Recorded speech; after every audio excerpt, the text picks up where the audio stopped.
What's up, sober gang? You guys, look, we got a great show lined up for you guys today. I'm so excited about this interview. We got the lovely and beautiful and talented Sonya Johnson in the building. She will be sharing her story. And that little tingly feeling you having right now, don't worry about it. That's only because you just entered the Sober Gang experience. Let's go.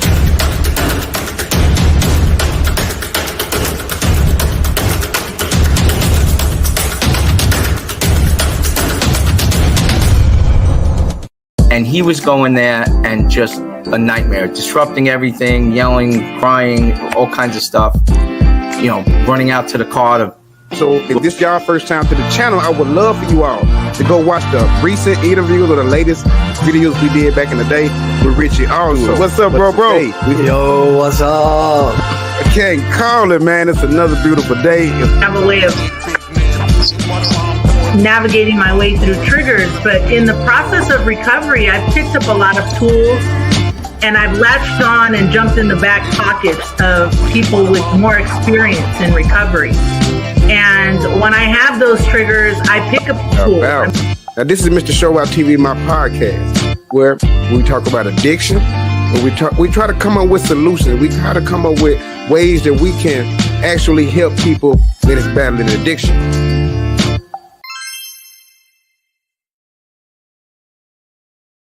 Welcome back.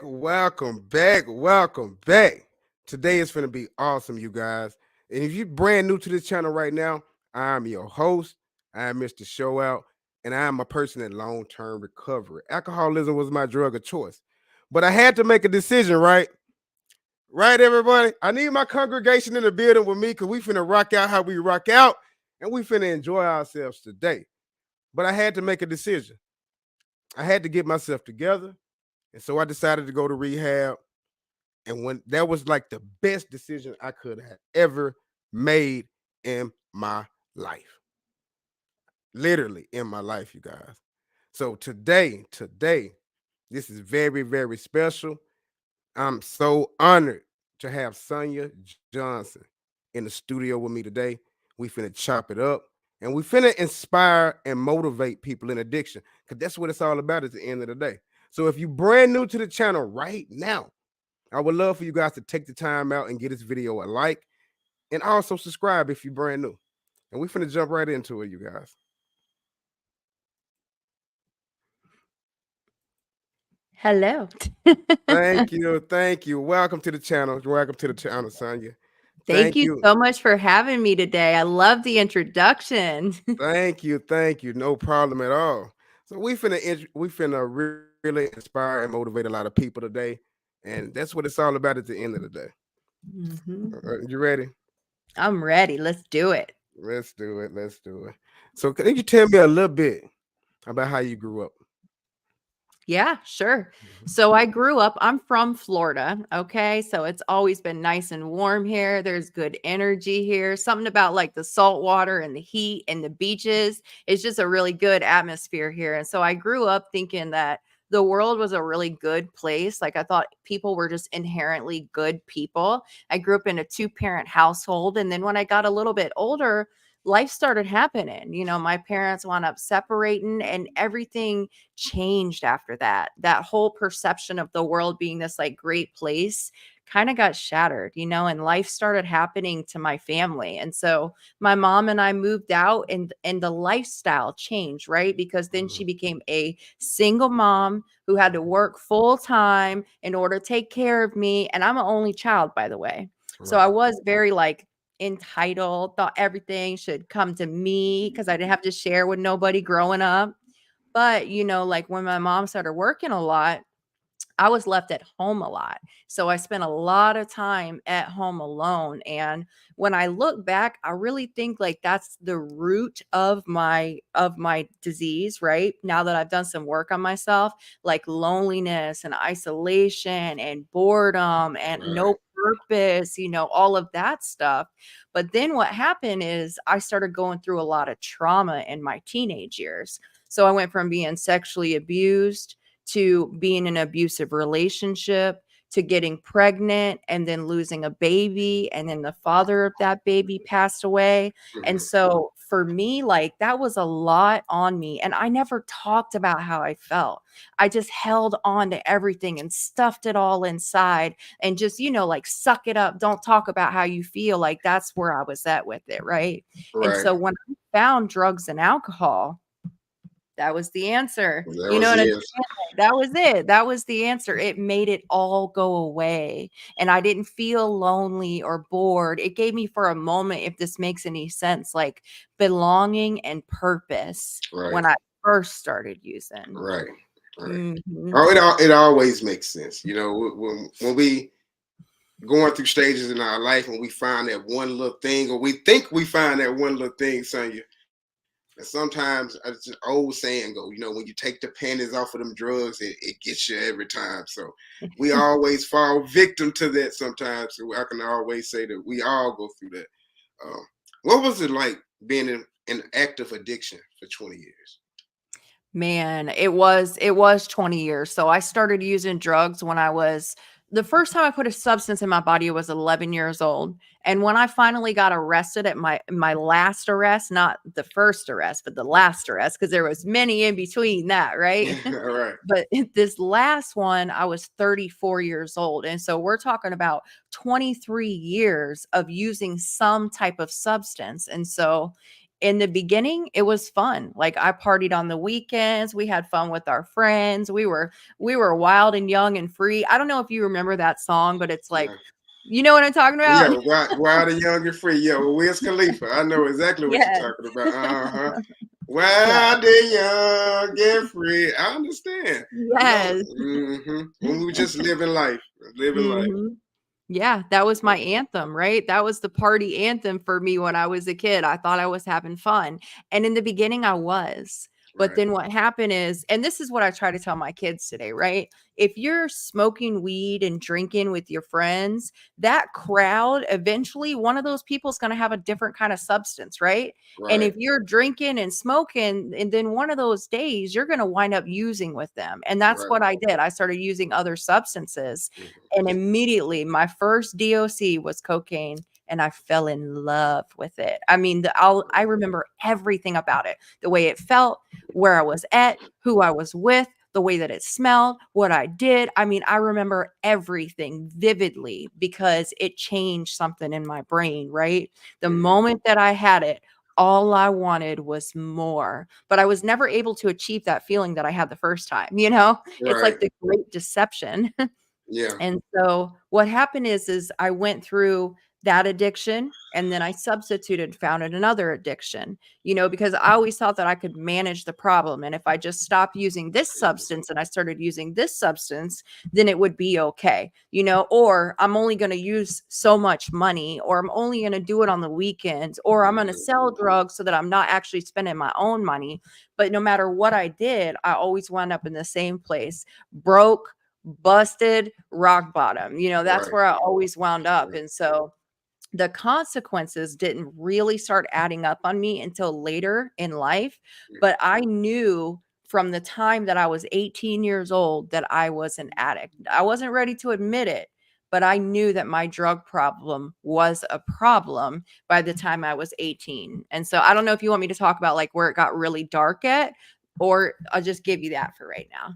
Yeah, we gonna get right into it. So can you tell me how was it like? What was your mental aspect when hitting rock bottom so many times? You know what? I've heard this saying, and the saying is that rock bottom is when you stop digging, right? Because I've hit rock bottom over and over and over again. And this last rock bottom wasn't the worst one, but all those other times, I always thought I could do something different. Like, oh, this time it'd be different. Like, I stopped using, I detoxed.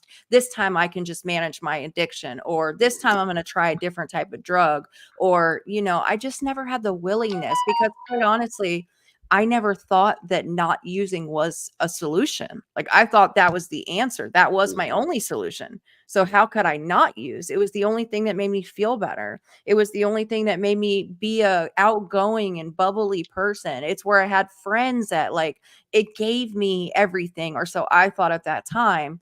So not using was not an option. And then once I was hooked, like I've been busted, I've been dirty, I haven't showered for days, I've been in and out of detoxes and jails. I've done things to degrade myself, and I've stolen from my parents. I did all of the things that would have put me in a rock bottom. But no matter how many rock bottoms I hit, it just was never enough for me because I didn't understand that I could stop using. And quite frankly, anytime that I didn't have drugs, I hated myself so much. And I had so much shame and guilt and pain that I couldn't continue to stop using. I didn't have any tools. It was my tool. Right. Right. How did your journey through addiction impacted your relationship with your loved ones, especially your daughter? That is a great question. So my addiction, I have this saying that I say to myself that's helped me to accept responsibility. And that saying is that I didn't lose everything. I gave it all away. And I know that when we're in our addiction, we lose the power of choice. But I knew that there was like I could have gone to detox, like I continued to use despite the consequences and hurt everybody around me, everybody that I loved. I hurt my children. I hurt my mom, my dad, my husband. I was an unfaithful wife, right? I was an absent mom. I stole from my parents. And the only time I would talk to them was if I was using them for something. Because quite frankly, like if you didn't have something for me, I wasn't going to be around you because Right. I got to move. You know what I'm We moving and saying? grooving. Yeah, because I Right. can't stick around if you ain't got nothing to bring to the table. Right. Exactly. I know exactly what you Yeah. mean. Yeah, so it ruined every relationship that I had, and it got to a point my parents enabled let me talk about this for a minute. My Mhm. parents enabled me for a long time, right? They would buy me cars, they would put me up in a place when I would get evicted, they would bond me out of jail, and I continued to go back to using. And so every time that they would fix it, I would go screw it up again. And Mhm. so it got to a point where they just couldn't enable me anymore. I don't know what happened with them, like this come to Jesus moment where they're like, we can't do this for her anymore. But they finally found the strength, because it takes a lot of strength to do this, to completely cut me off. I remember one time I got arrested. It cost $200 to get me out of jail and $250 to get my car out of jail. And don't you Wow. know, they got my car out, left my ass sit right there in the jail. That's But some I of that probably tough needed love. that. Yeah, that's Yeah, that tough love. exactly. Mhm. But yeah, it impacted our relationships and ruined our relationships, like they couldn't trust me. All Mhm. I did was hurt them. I kept them up all night worrying about me not being able to sleep because is this going to be the night I get the phone call? So I drove everybody away and burned every bridge for every person in my life. I can honestly, know exactly what you're going through because I did that as well. A lot of times when we in our addiction, right, everyone, um, we be selfish. A lot of times we selfish. We only think about ourselves and we only think about that high. We do not at the moment. We do not be thinking about what was really going on the back end when we really be hurting our loved ones and the people that really just love us. So I can only, I can admit Yeah. with you. Can you share with us some of the challenges you faced when trying to quit drugs? What kept you going despite the setbacks?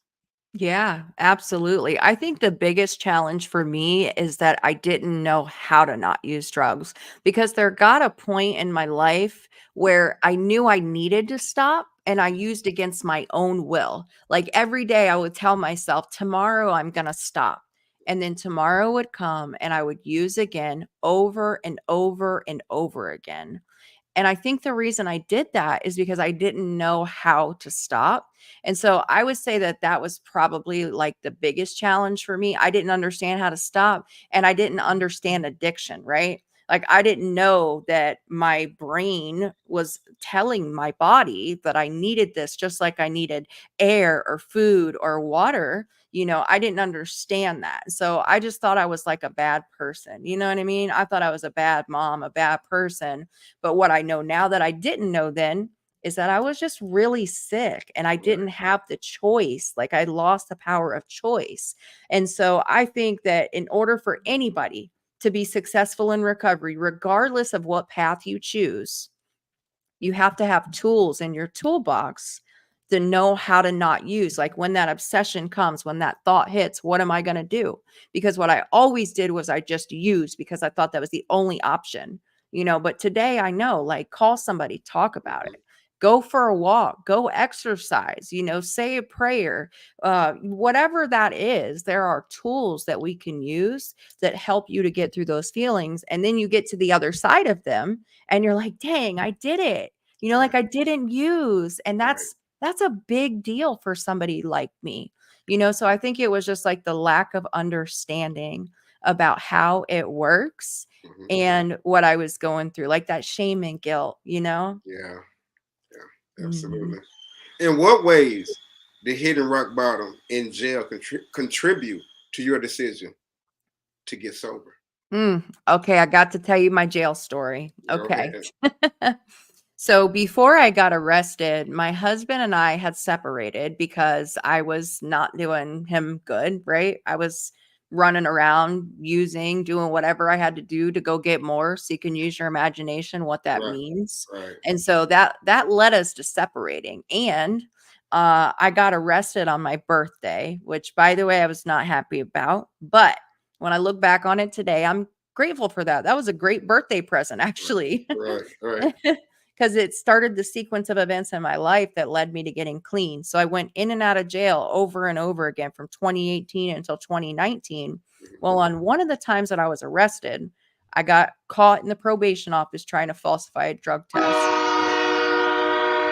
So my probation officer called the Department of Children and Families on me and took custody of my kids. And I went to jail that day. So I had separated my husband, and then I had lost my children, and then I was literally living in a shed behind a trap house with a dope dealer with no food, no water, no toilet, no shower. I mean, it was legit. We were living in a shed. The only thing that we had was the dope, right?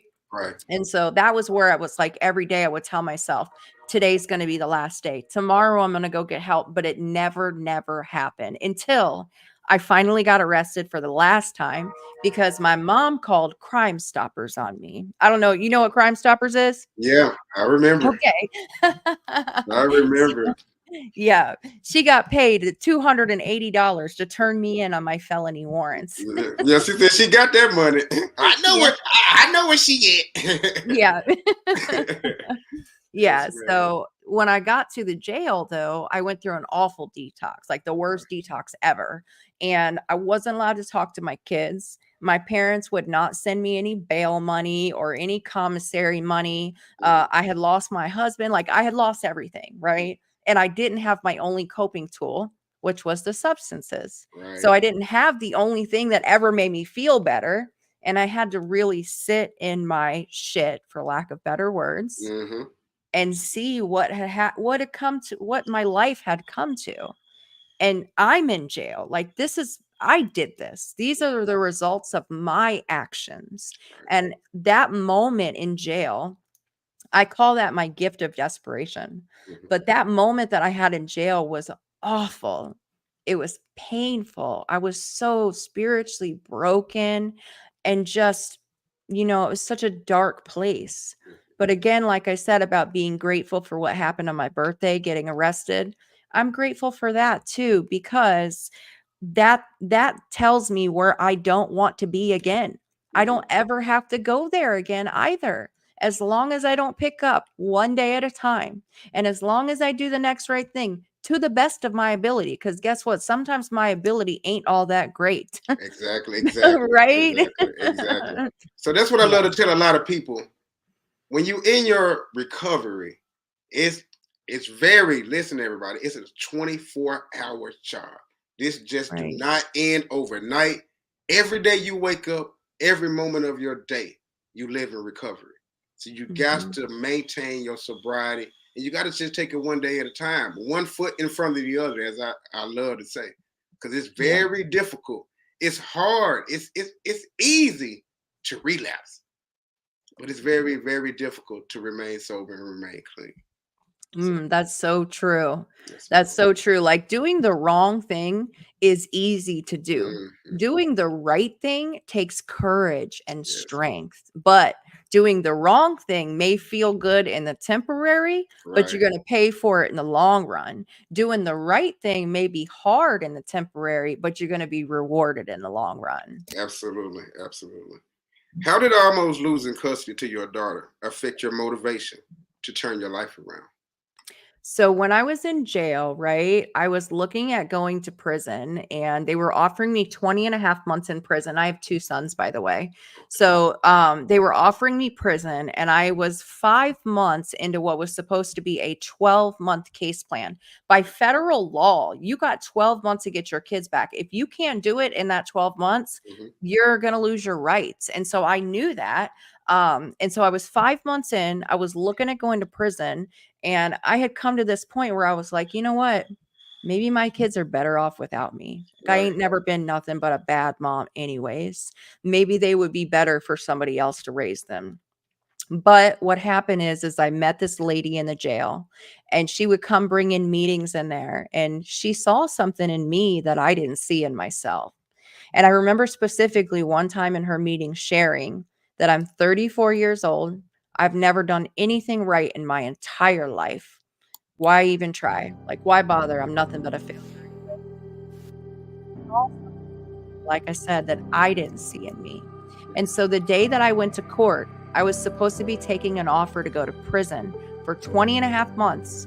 But guess what? That lady showed up to court and she advocated for me to not go to prison and instead to go to treatment. And she had worked it out. Like she had, I don't know, pulled some strings, but she got me into that treatment center. And so when I went to treatment, by that time I had hope, right? I had hope because of the people that came in there into the jail and they shared their stories and they told me that I could get clean because they got clean. Like, you know, what we do for people now, you know, they gave that to me. And so when I got to that treatment center, if you told me that I had to do 10 cartwheels and bark like a dog to stay clean, that's what I was fitting to do. Absolutely. Absolutely. You know, sometimes when we hit rock bottom, you guys, when we hit rock bottom and we sitting in them jail cells and we're reflecting on life, right? That one, it finally hits us like, man, you know what? All this shit ain't worth it. I got to get my shit together.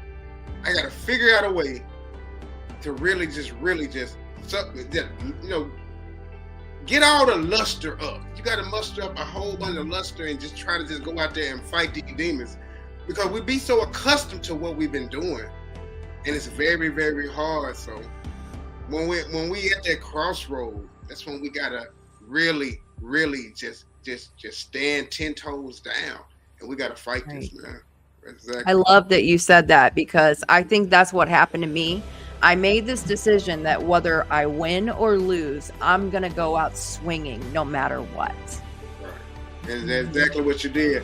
So I love to say I commend you right now for everything you're doing, because a lot of people out there right now, Sonya, is going through the same battles or facing the same thing and just do not know how to get out of it. So I commend you. I commend you so much. Thank you. And you too. I'm proud of you. Thank you. Thank you. It's been a long road for me, but it's been an exciting journey. You know what I mean? A lot of people used to always say, man, yeah, I used to think this so much, Sunday. I can't have no fun being sober, man. I'm so used to drinking. I'm so used to, man, you know, what a party at, that type of situation. But when I found recovery, when I found sobriety, it just turned my life all the way around a 360. It's just like clicking on a light switch. I'm like, okay, yeah, I can dig this. You know what I mean? It's worth it. It's worth it. It's more fun sober, ain't it? Yes, I mean, I enjoy it. And I used to think the same thing. And the best part about it is the kids, Sonya. they're That's happy. right. They're happy, Hmm. and man, I can look at the family and everybody like, okay, he's back. We got him. You know what I mean? So Right. that's what I love the most. Yes. Can you describe your experience with treatment instead of prison? How did the opportunity change your perspective on recovery? That's a great question. So when I went to treatment, I think the majority of the mental change happened when I was in jail, but I didn't learn the tools, right? So Mhm. if I would have just left jail and went out, I wouldn't have known what to do. And so when I went to treatment, I started learning about myself, right? And that's the most important thing I could have ever found was myself. So I started learning like how that one day at a time thing, how you stay clean one day at a time, all this internal trauma that I had had for all these years. I learned how to deal with that stuff, and I'm still working on it. Like, it wasn't a one and done. I'm still working on that stuff today, but I learned how to do that. I Mhm. learned how to get to the other side of a feeling. I was able to work my case plan while I was there and get support around me and find people that understood me, because I always felt like I was like an outcast and nobody understood me and I was just different, right? Mhm. But when I went to that treatment center, I found a lot of people that were just like me. Right. And for the first time in my life, I felt like I finally belonged somewhere. And I still feel like that today, right? Because when I was in that treatment center, that same group of people were out here in the community now, and we're still doing this recovery thing together. And so I think that being in the rehab gave me the tools to know. I didn't apply them yet, but they gave me the tools in my toolbox. And then when I left the rehab, then I started putting the work in. Right. Right. You Hmm. doing, like I said, you are doing an awesome job. I'm so proud of you, and I can just really tell that you are glowing again. You got your swag back, and that's what it is, you guys. I mean, we also, when we in recovery, it's a feel good situation. It's a feel good. It's a feeling that you get because we so accustomed to what we used to do, and when we get that Hmm. feeling back, you guys, I can't describe it. It's another feeling. It's another Yes. Sometimes people call that the pink cloud, right? Because feeling. you get so it's like a natural high, like Hmm. literally, you feel so good about yourself and life and just connection and like your future and all of these things. Hmm. Um and it's just the most amazing feeling ever. Awesome, awesome. What methods or strategy did you find helpful in maintaining your sobriety during and after treatment? Yeah, that's a great question too. So, I personally worked a 12-step program, and I will say that I support all paths to recovery. And when I first got arrested, there was no alternative paths offered. And so, my only option was to go completely abstinent. It might have been different if there was another alternative method offered. But that was the only choice I had. Like, I had to kick it on the floor, and it was awful. But when I went to treatment, I started meeting people in a 12-step program. And so I continued to work that 12-step program even today. But I will say, like in this last year, I've started this job. I work at the National Alliance of Mental Illness, and I'm a peer specialist, right? And so Awesome. I work with other people that are just like me, and I've learned a lot of new tools for my toolbox, right? Like I've learned how to look at the assets in my recovery instead of just like the things I got to do. Like, let's look at what I got and see how I can use my strengths to be able to achieve my goals, and I've learned how to kind of do this. We call it RAP, but it's kind of like a living will, but a recovery will, so to Right. speak. It's a Right. living document.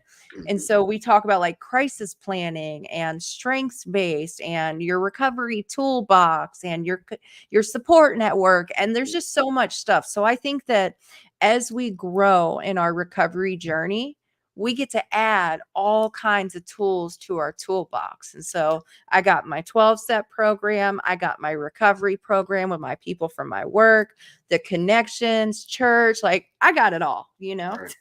Right. I'm so happy for you. And like I said, you're doing awesome. And I can just Thank you. It's radiating off of you. That glow again. That smile is back. She got her swag back, you guys. I'm telling you, this is an awesome feeling. Mhm. Being sober and getting your life back together, it's an awesome feeling.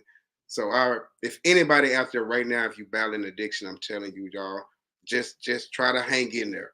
Because I know it might look dark right now, but please, if you put in the work, and you find the resources out there, there's plenty of resources. That's right.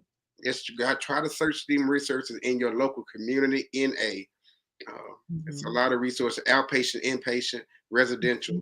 Online treatment. So just try to find some resources that can help. That's a really good point because I think part of my problem was that I didn't know there were resources, Mhm. but there are a wealth of resources in my community, I know. And there's a lot of resources that you can find more resources too. So there are resources out there, whether you Google it or you go to outpatient or inpatient or the meetings or whatever that is. There are resources no matter where you're at. There's something out there for you. Most definitely. Most definitely. As a peer recovery specialist, how do you feel your personal experiences with addiction enhance your ability to help others? Mm, yes. As a peer, right, I work with other parents who've lost their children. That's what I do in my professional role. I work in what we call the dependency system, and that's the system I went through. Actually, I've been through a couple systems, but it's the one that's most near and dear to my heart because it is the source of my greatest pain and my greatest trauma. I'm still working on that today, like the trauma that I went through. But I will say that being able to work in that field and help other people, parents, to not feel alone and to understand the struggles that they're going through has I already had like meaning in my life, but it has given my life so much more meaning and purpose to be able to come alongside somebody and say, listen, like I've been there before. I struggled with addiction. I lost my kids, like, but I've changed my life. And I know if I can do it, It's I right. know you can do it too. So I think the way that we see people is different when we've been there. I don't see somebody as their addiction or as their struggle, whatever that struggle may be. I see them as a human and as a person. And not only that, a person with potential and a Right. person with gifts and talents and skills that they may not even know about yet. Right. But I want to be there to support them and help them figure out who they are and what they were made for. That's awesome. That's an awesome job. And we need way more people like you because it's easy for us to go out there and get the doctors with the PhDs and all the accolades. But when we get the word from people that actually lived it and been through it, it resonates. It reaches people a little bit better, than the Mhm. people. So That's right. yeah. Totally agree. hmm What advice would you have for someone who is currently struggling with addiction and feels like they hit rock bottom? Mhm. I would say that no matter how bad you've messed up, no matter how bad you think you are not too far gone and you are worth recovery. There is help and resources available. Please continue watching our live videos, follow us on YouTube. Like we're going to give you hope because Okay. at one point in time we were you. We are you. We're just in a different time period right now. But I know if I can do it, then you can do it too. There's resources out there available and you are worth this. Give yourself a chance and reach out to somebody and ask for help because that's the first step. If you reach out and ask for help, then you will find what you're looking for. It's not going to be easy, Right. but it's definitely going to be worth it. That's what I love to say also. I love to say you have to put the work in. It's not, Mhm. sobriety and recovery do not just fall out the sky. It ain't, it's not nothing that we just go wake up and be like, you know what, I'm recovered. You have to put the work in. It's a 24-hour job and Right. it's every day we have battles. every day don't be a Hallmark card with smiles and greetings. We go through things, and we just have to just be strong in the fight. So That's I fin- right. I'm finna play this little video clip for you. I hope you don't get too emotional, but I made this for you, and Oh, I made this for you. okay.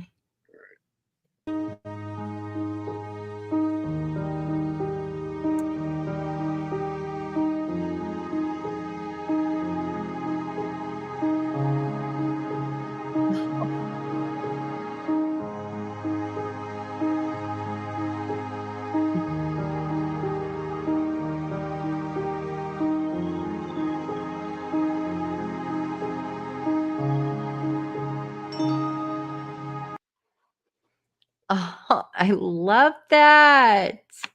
That's amazing. Thank you, thank you. Thank you. You're welcome. You're more than welcome. So when you going through your addiction and you sitting in jail, and you get to thinking about those faces right there, what comes Mhm. to your mind? Strength. When I think seeing my kids and talking to my kids gave me and I didn't want to give up. I just didn't know how. That was my motivation. They always told me, you have to do it for yourself. You have to do it for yourself. I couldn't do it for myself because I didn't love myself, but I love my kids. And so when I see their faces, and I have their pictures hanging on my locker in rehab, when I see their faces, that is the motivation and the strength that I needed to change my life. Absolutely. Because we got to think about this when we in our recovery. That is what it's about, you guys. Is because when we in our addiction, we so damn selfish. We're Yep. always thinking about us. We're thinking about how we go get it. We're thinking about how we go manipulate people. We're thinking about just us, period. And we lose focus. We lose sight on really what is important, and that's the kids, you guys. So That's right. like I say, I commend you for everything you're doing. You stepping up. You reaching these people. You helping people in the community, and you got your swag back, Sonya. See, that's the best part. When you start to feel good, you look good, and it resonates. So now now the kids see it. We got mom back. She's smiling. She happy. The husband happy. The family happy. That's the That's best right. part. That's the best part. Are Yeah. there any specific tools or support systems that you found essential during your journey in recovery? The most essential tool, I believe, is just talking about how you feel. Because when it's up here all by itself, it goes crazy dark really fast. And I start thinking I got some really great ideas that probably are not good ideas. So if I just get it out of here, right? Find a safe person to support you in that process of talking about how you feel. I truly believe that is like the number one tool. Just get it out of here because it grows in the dark and Right. it dies in the light. So you got to get it out and talk about how you feel. If nothing else, you got to find a safe person to talk to that can help you in your recovery journey. I think that's the number one thing. Absolutely. Great answer. Great answer. What role did finding purpose and meaning in your life play in your recovery process? Say that again. What role did finding your purpose again, Mm-hmm. in your recovery journey help you in the process? Yes. I think that the first time that I ever went and told my story, right? And I walked away from that meeting. I call it a spiritual high. And Right. so it's like you just walking away, you're like jacked up, like you just did something good for the world. You got to use all that pain and turn it into power and purpose. And it just feels so good, right? And Right. so I kind of got addicted to that feeling, right? And so I Right. started like, Yeah. and It's powerful. It's powerful. yes, it is. It Yes. is. And so I just started helping people.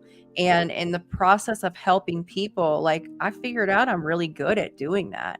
I'm really good at meeting people where they're at and loving them regardless, like I'm good at being a supporter and a listener. And so I found me by losing myself in service to others. And so I think if anything, like that's helped me to find my purpose, is just getting out there and being willing to share and being willing to support. And it's helped me discover who I am. And it helps me too. Like it helps me to help others. That's what I tell a lot of people. They really didn't understand what I was doing with this channel when I first came out. I had family members that congratulated me, but still did not understand when I would upload videos to Facebook, and they really didn't understand. But I had an epiphany. I knew that I could share my story. I knew that there was other people out there that deserved to hear my story, and I just kept pushing. You know what I'm saying? I know that even if I'm monetized, even if I'm not, I would just upload videos just sharing my journey. It wasn't about the monetization. It wasn't about the views. And still to this day, I think that the reason why I'm doing so good is because I don't worry about that. I just let that fall into place how it comes, But I'm so passionate about finding other people to share their story, me creating great content about addiction that can inspire and motivate people. That is what gets me high right now, and that's why I continue to do this. So that's right. And I just want to say, like, when you do that, when your motives, the reason why you're being blessed is because it's really your motive to get the word out and to help other people with your story. You were always supposed to tell your story, right? And now that you're in recovery and you've discovered that, because if you've been through addiction, you have a story to tell and you're meant to tell that story. And if you do it, right, if you share your story and you get out there and you help others, you're going to be blessed as a result of it. We are both living proof of that. Absolutely. How did you, how have you rebuilt trust with your loved one, especially your daughter, your sons, after overcoming addiction? That's such a good question, because when people first get clean, they just want to like get everything back, mend things with their family, get a job, get a place, get a car, like do all the things, right? But it doesn't work like that, because we didn't get here overnight and we're not going to fix it overnight either. And so it took a long time. Like I'm talking about a year, right? Just to start working on the relationship with my family. Because before I can ever be right with anybody else, I got to be right with me first. So first I had to take some time to work on myself, deal with that trauma, get stabilized, learn some healthy coping tools, fall in love with myself. And then once that's good, then I can start opening up my heart and my mind to try to mend those relationships, because they didn't want to hear I'm sorry. No. They done heard that before. They wanted to see it in my actions. And so instead of like talking about it, instead of apologizing, I showed them with my actions that I'm going to be a different person today. And that's how our relationships have been mended. And some stuff, again, like we're not perfect, everything isn't always all better, no matter how long it is.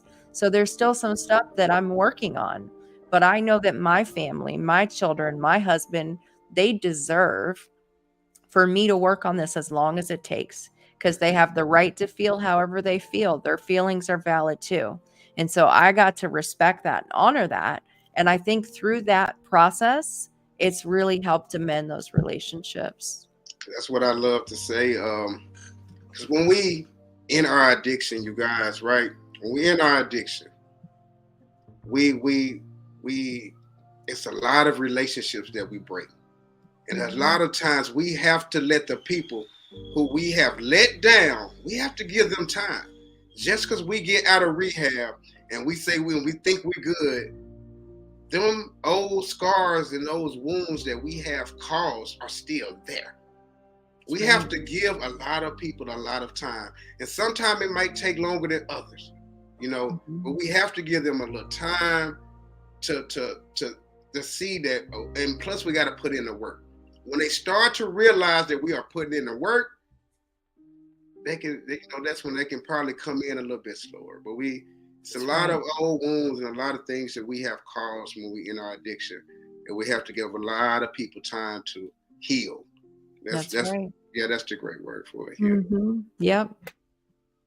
What steps do you take to protect your sobriety and prevent relapse in your day-to-day life now? Okay, so here's the thing. I never, ever, ever try to control what other people do with their life. When I'm trying to tell you how you need to live your life and what you need to do with your recovery, that's a really good indicator that I need to go take a look in the mirror because that's what causes problems for me. And now with that being said, I have the power of choice today. So if you're not doing the right thing, I don't have to participate in it. And so I don't go around people that are using drugs. And I'm sorry, but that's just what I have to do to protect myself. It doesn't mean I don't love them, because I do, but I don't go into those places and expect something different to happen, because nothing changes, right? So I've got to stay away from those things, and I've got to have healthy boundaries in my life, because what I learned is that I have emotional triggers too, right?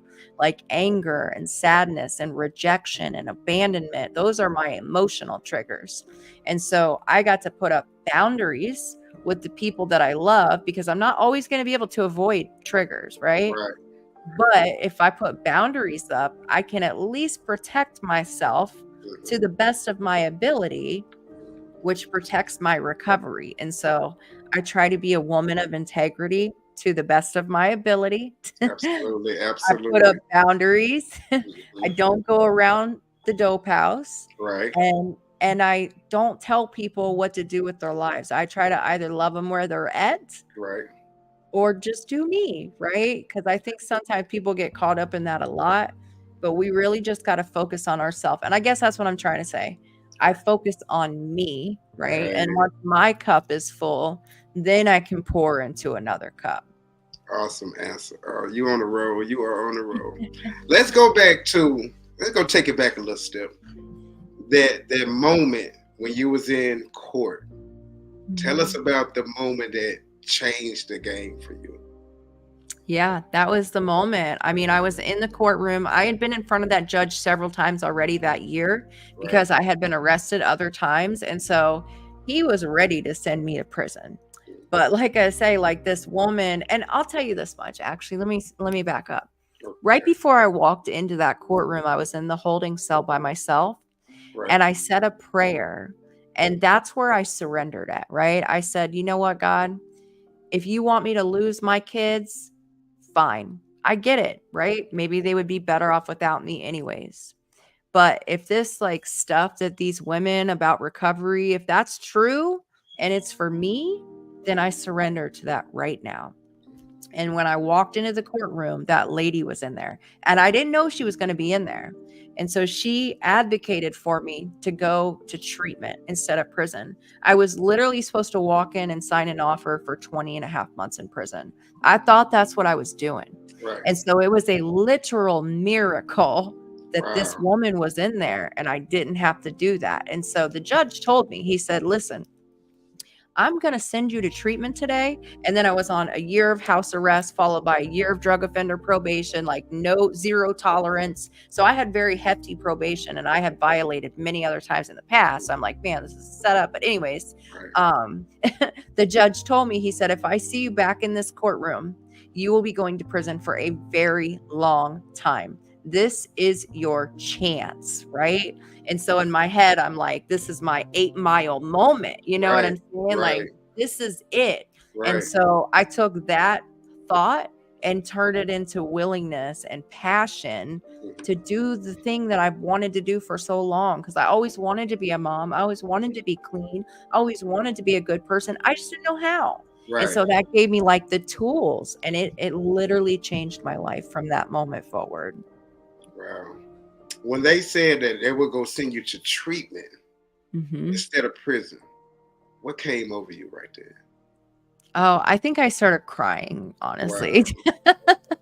Wow. Wow. Yeah. That's like another chance at life.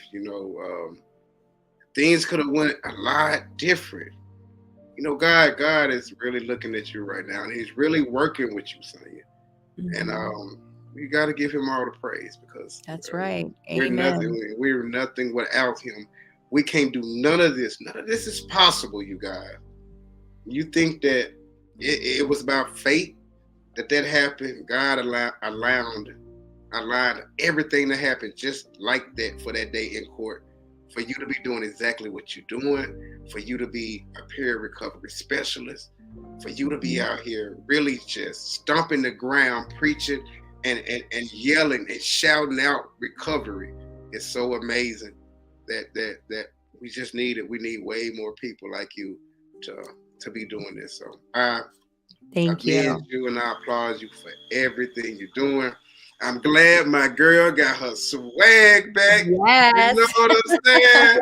She got her swag back, and y'all ain't taking it, man. So that addiction, y'all can get on with that. Yeah, we're gonna keep her on this side of the track. That's right.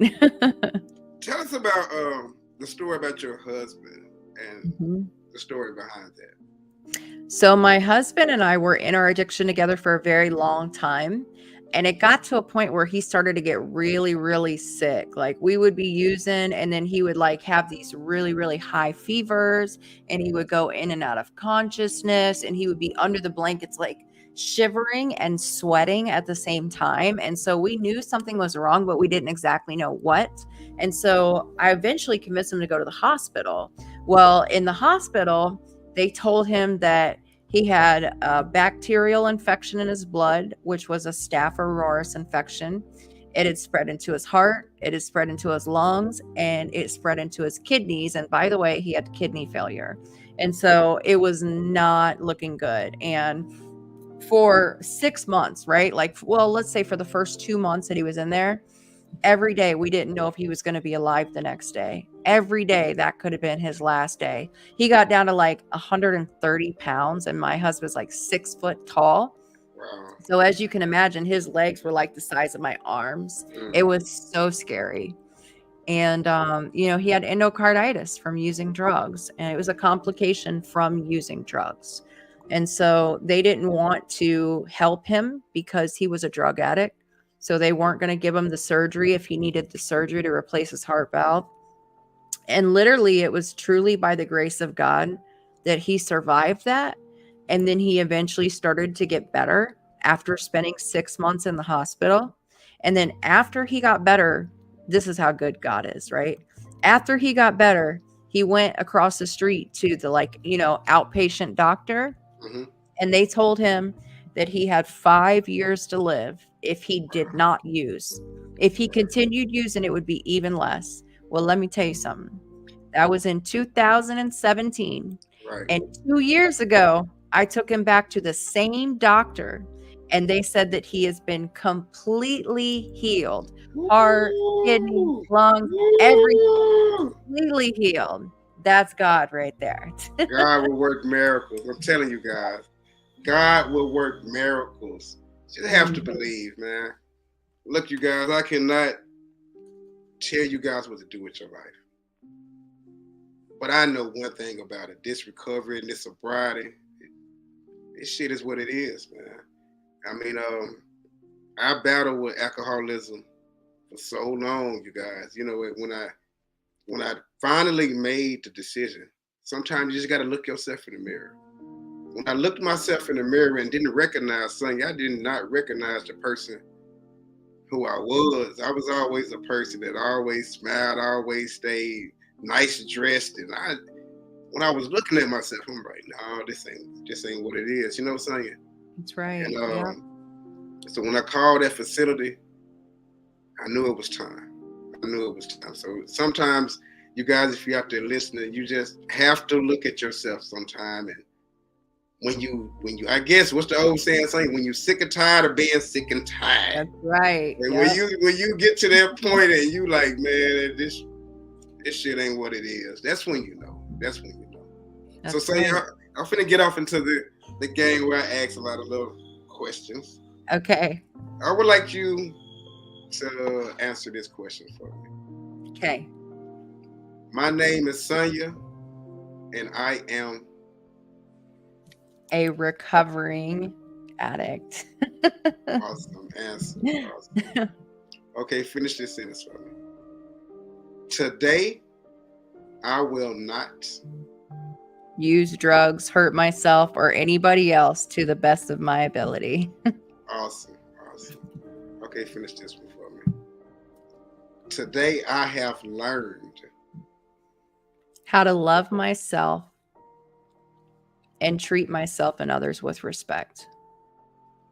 Awesome. Awesome. You're hitting them all on the neck, girl. Girl, you're on the road. You're on the road. My girl on the road. Okay, okay. Out of everything you've been through, Sonya, court, jail, almost going to prison, almost losing the custody of your sons, the battle, the dark times, the highs and the lows, what have it taught you and what have you learned? It has taught me how strong I really am. I always thought that I was like a weak person or a bad person or a I don't fit in person. And I have learned that everything, even the bad stuff, was all a part of the plan. Even if, like, I don't think that trauma is something that should have happened, but I do think that good can be worked out of anything that happened. And so I'm a warrior. You're a warrior, right? Like, we are warriors. Man, And everything that we've been through have led up to this moment right here. And all of it is a part of our purpose and a part of the plan. awesome, awesome. I would like for you to tell the people out there watching how important is these interviews and my channel and your channel to the people out there that's battling addiction. Oh man, it's so important. I'll tell you why I do social media. So my hope is that somebody can be up on their phone after being up for 3 days, right? Right. And they scroll in their phone mindlessly because that's what we do when That's we what out we there do. like that. Absolutely. And then they see my video or your video and they see somebody that's found recovery. And I pray for the people that watch my videos. Like, I want the right person to see it at the right time. And I can tell you that it has happened many, many, many times. And that's why we do what we do, because we know what it's like to be that person and we know what it's like to be on this side. And if we can do it as crazy as we were, I promise that you can do it too. Oh, it's possible. It's possible. Mhm. It's possible, you guys. You guys. So, what does the future hold for Miss Sonya? Ooh, you know what? That's a good question, because when I first got clean, like, I wrote down a list of things, right? All the things I wanted to accomplish in my recovery. Right. Since then, I have checked every single box. Like, I did it all, right? That So part, now I that got to part. find the new plan. Like, That what's the part. next goal? Yeah. Yeah. That's amazing. That's amazing. That's amazing. Sonya, if you can tell someone right now, if somebody out there right now battling addiction, they don't know what to do. They at a real hard place right now. What words of encouragement will you give them right now? Well, I would say the first thing to do is to say a prayer and ask for help. Because I'm here to tell you, when you pray to God and you say, I need help, your help is coming soon. So I would say definitely, like, say a prayer about it and ask for help, but reach out to somebody too and ask for help, because we can point you in the right direction. You can send me a message. I can send you some resources. I'm sure that you could send you a message too, and you could provide some resources. I mean, just reach out, because you know what? This really is life and death out there right now. This epidemic is not slowing down. It's getting worse and worse and worse. And I don't want to see something like that happen to you. because I know that you are worth it. And we will believe in you until you learn to believe in yourself. Absolutely. Absolutely. Sonya, again, thank you. Thank you for allowing me to interview you. And you guys, listen, I know a lot of her people came in today. So you guys, if you would take the time out to make sure you get this video a thumbs up and make sure you subscribe to the channel because I go live every Mondays and Tuesdays on my platform. And we're going to continue to rock out how we rock out.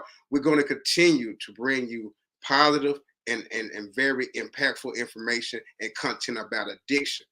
And that's what we do over here on the Sober Gang Experience podcast. And when I say Sober Gang, we are not affiliated with any type of organized gang, colors, or anything of that nature.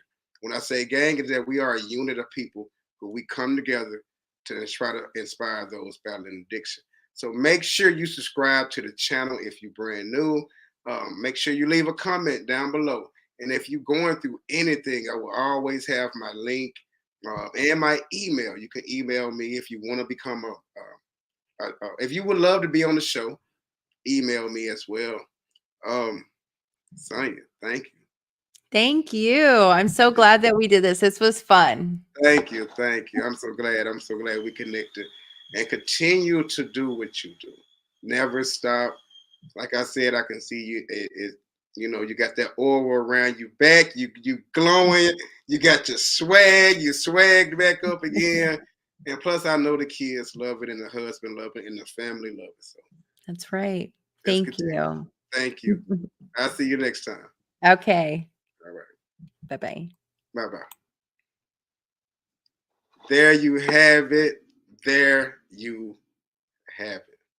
Look, you guys. This was an awesome show. If you wanted a show today, run you a show.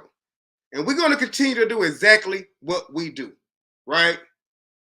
We're going to continue to reach the masses. We're going to continue to try to inspire people one episode at a time.